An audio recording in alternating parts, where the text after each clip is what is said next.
I would say one thing out of the three is learning who you are, what kind of salesperson that you are, because I do believe that everyone in us has a sales ability to sell. Everybody has that in them, and figuring out what type of salesperson that you are, okay? So talk to me, man. Like, why insurance? When did you start insurance?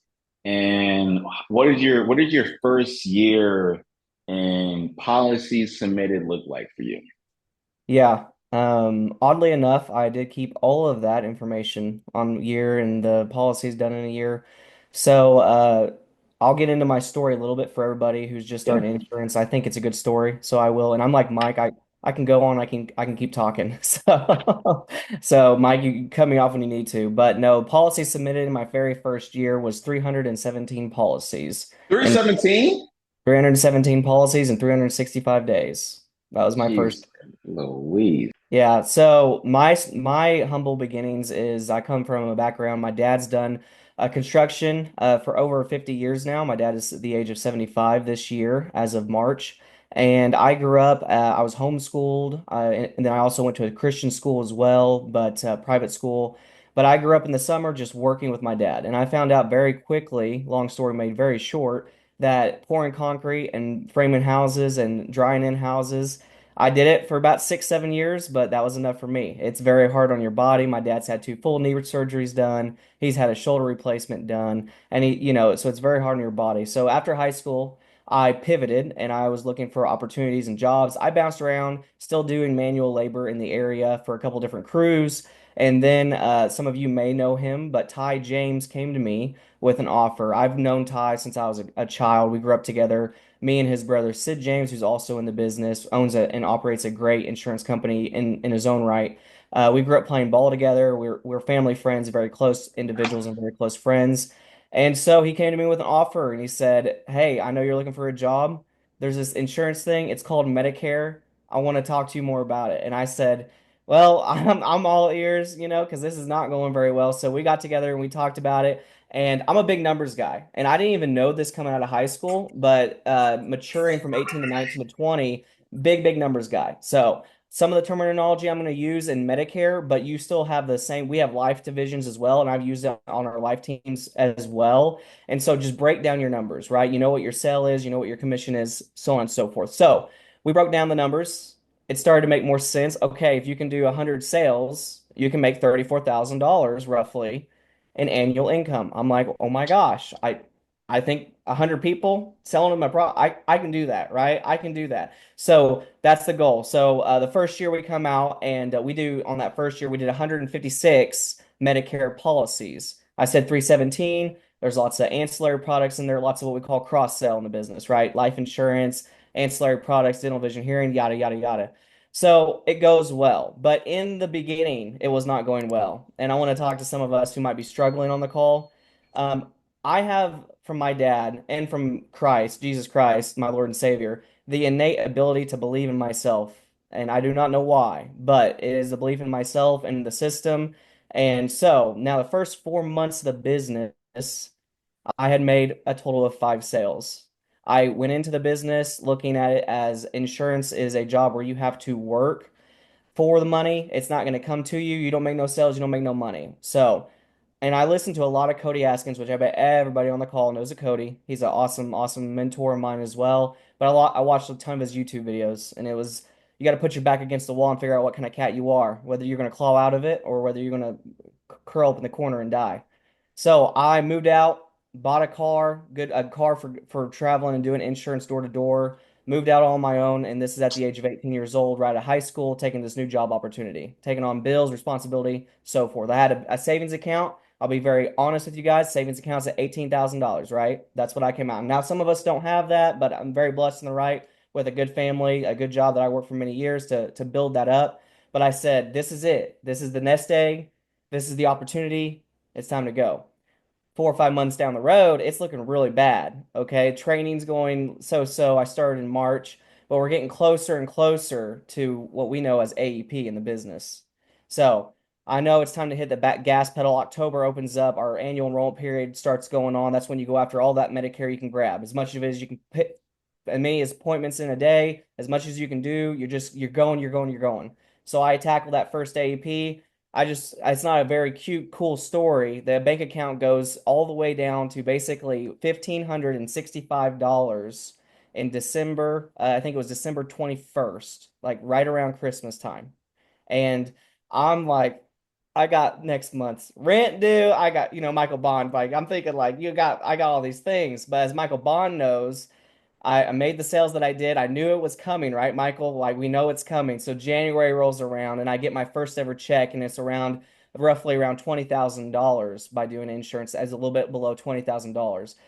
And what's the thought process then? I just made back my entire savings account in just those couple months. And basically, since then, I've never looked back. I can do this business, and the belief in myself. So, for all you guys that might be struggling out there, who might have had a couple bad weeks, a couple bad months, I'm here to tell you that if you just keep that belief in yourself and that self-preservation, and you put yourself in a tight situation, you are the one that's going to come out on top. God has put in us a survival instinct, and that survival instinct is to win.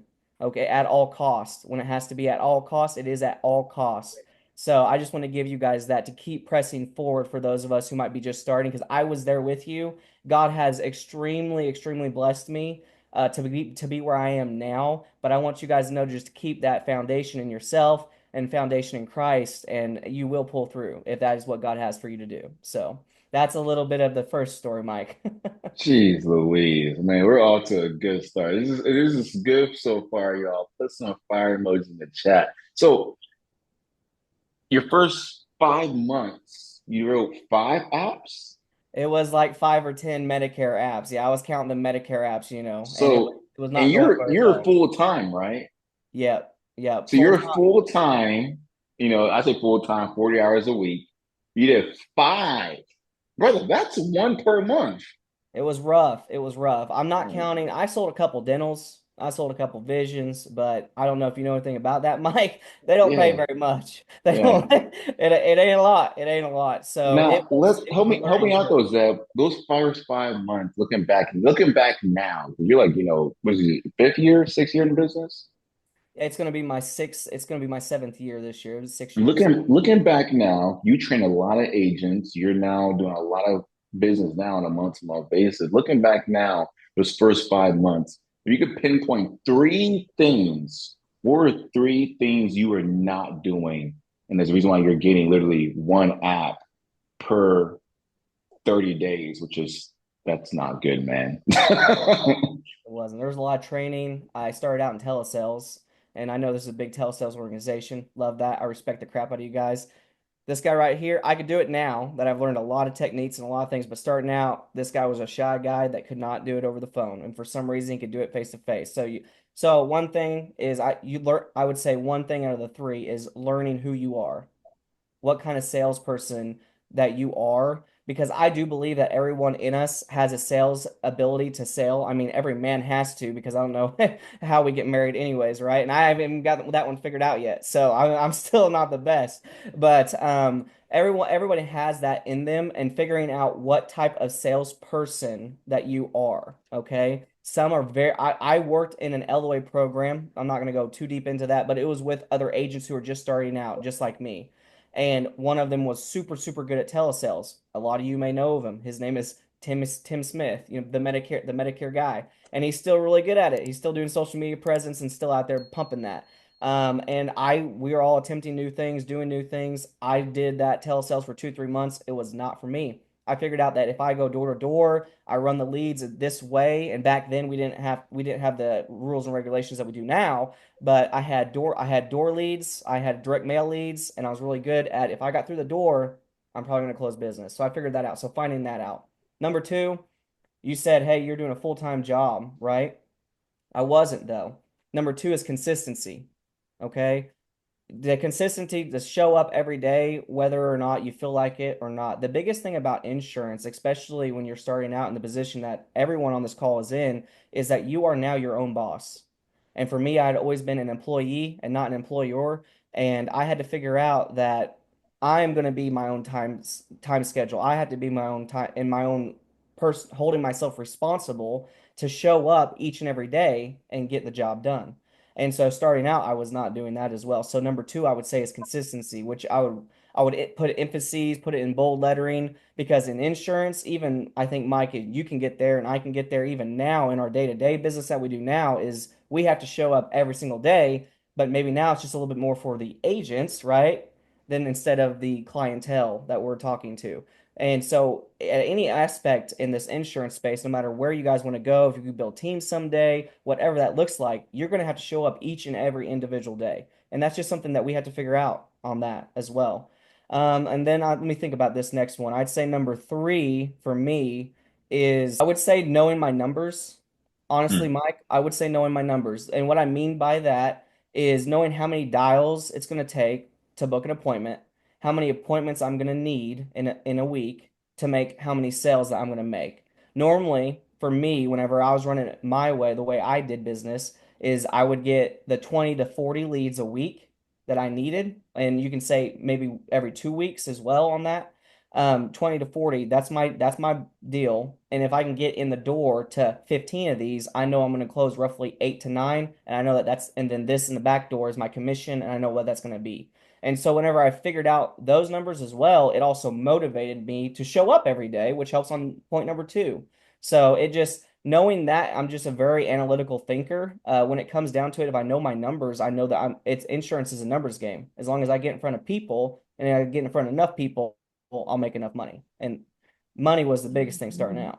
Oh, for sure, for sure. When you see your bank account dwindling like that, you Yes, start to sir. second guess yourself, thinking about other opportunities. So I'm glad you stuck out with it because I'm sure you're glad you stuck out with it as well for yourself because you're seeing so much abundance in this insurance space. So let's talk about like where you're at now. Like how big is your team? How many agents? What you guys do last year? What you guys on pace to do this year? Let's talk about Yeah. that. Yeah, so we're growing and we're still growing to this day, obviously. But we are at a total of 38 agents, downline agents, part of the agency. We've got two great leaders in our agency that also lead those two separate divisions. One more focused on life, one more focused on Medicare, but we're running that right now.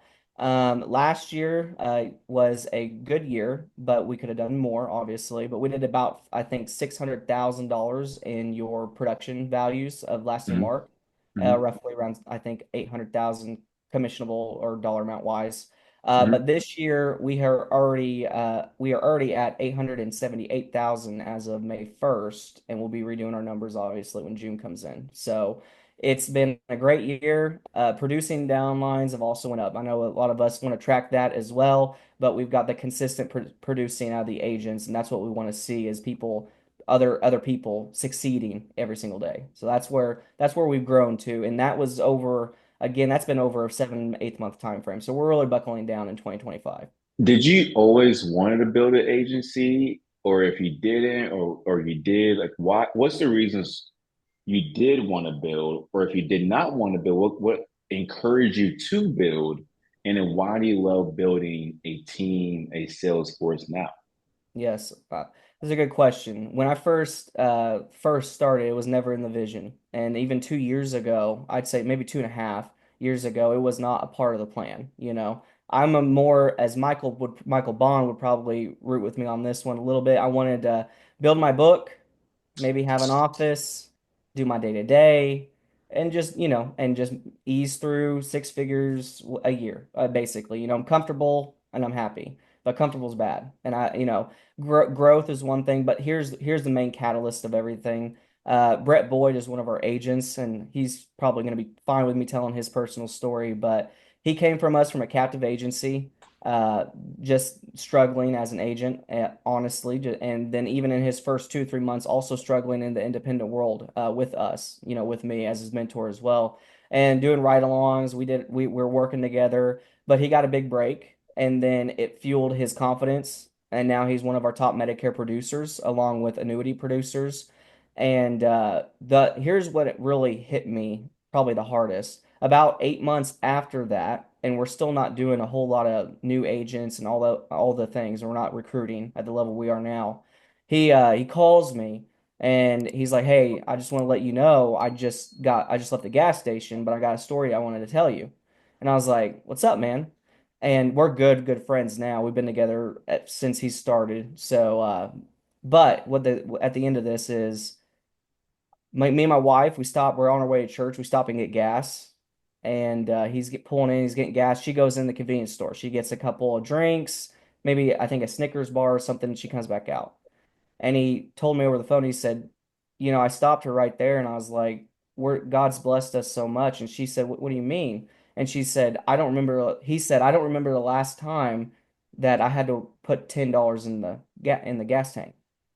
See, before that, you can't go in the convenience store. You can't go get two drinks and a Snickers bar. We got $10, $15. This is it. This is what we need, and we're leaving. He's like, it's not even occurred to me that it's been months. He's like 5, 6 months, and I've already forgot like where I've come from. And we were kind of like almost in tears together, laughing about it, enjoying it. But he also said, what if we could do this for some of my friends, some of my family? And that's what hit me the hardest. I was like, why can't we do that for other people who might be in, or other people at Bankers where he was working at, and or other people at other captive agencies who are struggling to make it day to day? Why can't we do that? It worked. And so now we've seen, with the growth of the agency, bringing in these new agents who have had great years, successful years. And now I could tell that same story and get the same result with 4 or 5 of our agents that we've had conversations with. And so now, Mike, it's not about me, it's not about money, it's about changing other people's lives that we can push them further to, and see a bigger goal at the end of the day. Because my goal wasn't big enough. My dreams weren't big enough.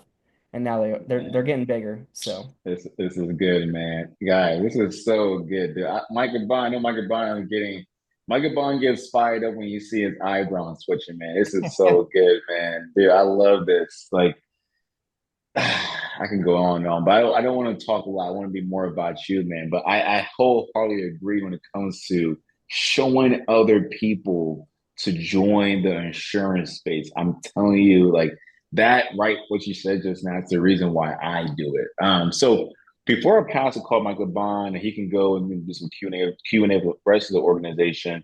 My last question to you is this: so you're obviously big in the Medicare space.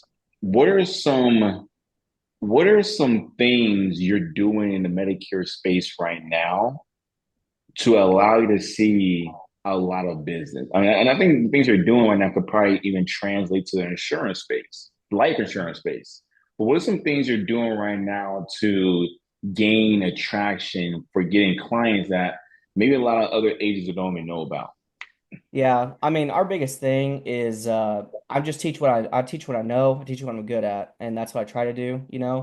But our grassroots marketing is I just have to say, I got to brag on our team. Yeah, a little bit here. It's close to none. I mean, I'm bragging on the team. I'm not out there doing it every single day like they are, but and it does translate to life because we're also getting in talks with funeral homes and other places like that. But it's just being an insurance agent, just like you're supposed to be a Christian all the time, every time, anywhere you are, and just translating that as well with insurance. We've got our agents will walk into a convenience store, they'll walk into the grocery store, and they'll be friendly, be nice, and they'll start having a conversation with people who they might know who are over 65 and say, "Well, who handles your Medicare?" Or who handles your life insurance? These are very direct questions, but they work very, very well. And it's just starting a conversation like that and then just saying, well, let's get together sometime. Let's have a conversation about that. In our local communities, a lot of these people are going back to people that they've known for years and years and years and saying, who might be a business owner and saying, well, who handles this or who handles that? And let's talk about that sometime. So they're using those relationships that they built. Insurance is a very relationship based, just I don't know what the word for it is, but insurance is very relationship based, is what I'll go with that.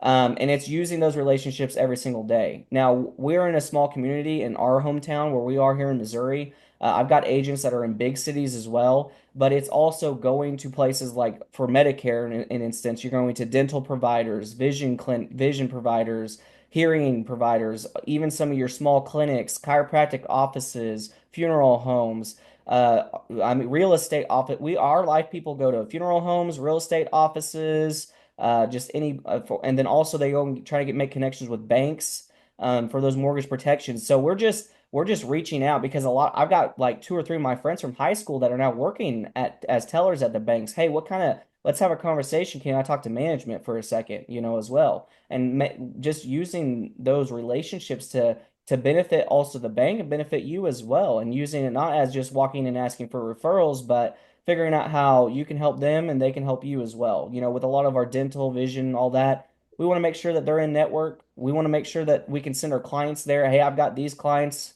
Are you in network with this plan? And then how can we send them here if they need help with their dental or vision or hearing issues? And so it's just pulling that and being, well, if there's anyone that comes in and their benefit's not working, here's a few of my business cards. I would love to see if I can help them because I know they probably love you as their provider. And we want to, and I'm a local business owner just like you are. I want to give business back locally as well. Pharmacies are the same way on that conversation with on the Medicare aspect of it. So I would just say we do so much grassroots marketing. We have fairs, our county fairs. We're a part of our local fairs. We're a part of our festivals that are on those town squares. We're just a part of all of that, putting out just any kind of information, whether it's a cross sell sheet, whether it's a thank you card with our business numbers on the back of it. And you would just be so shocked that it might not happen week one, week two, week three, but 4 or 5 weeks later, that person gives you a call out of the blue and says, hey, I need help. And I think I want my brother and sister to sit in on it as well. Right. And so is that worth the wait? 100% it's worth the wait. The second thing I would say is knowing your budget as an agent. So we try to sit down and, I know Mike and you guys are doing a great job of that as well. We just try to help you guys budget it all out as well. Listen, this amount of money is going to get you this amount of leads, and we need to have a consistent lead flow. Budgeting for a consistent lead flow. A lot of agents, they're going to buy a batch of leads. They're going to try to run those leads and they're going to try to milk them dry, and that's great. Like, I won't complain one iota about you milking the crap out of your leads. But if you know that that lead deal is going down at Friday, Saturday, I'm about to run dry on that milk. Then we should have been talking about that Monday and Tuesday to get you set up. So just knowing your schedule, funnel, just making sure that you have a consistent, it doesn't have to be a lot of leads. It doesn't have to be a lot of money. I think that's also a misunderstanding, Mike, on that. I think you see a lot of that probably too. But just making sure that you have something consistent so that you can keep consistently working, and that way you can see consistent profitability, and that's going to make you as a person have your dopamine hit. It's going to make you feel better throughout the week. You're going to feel more energized to keep doing what you're doing. And it's all boils down to consistency on a lot of different levels.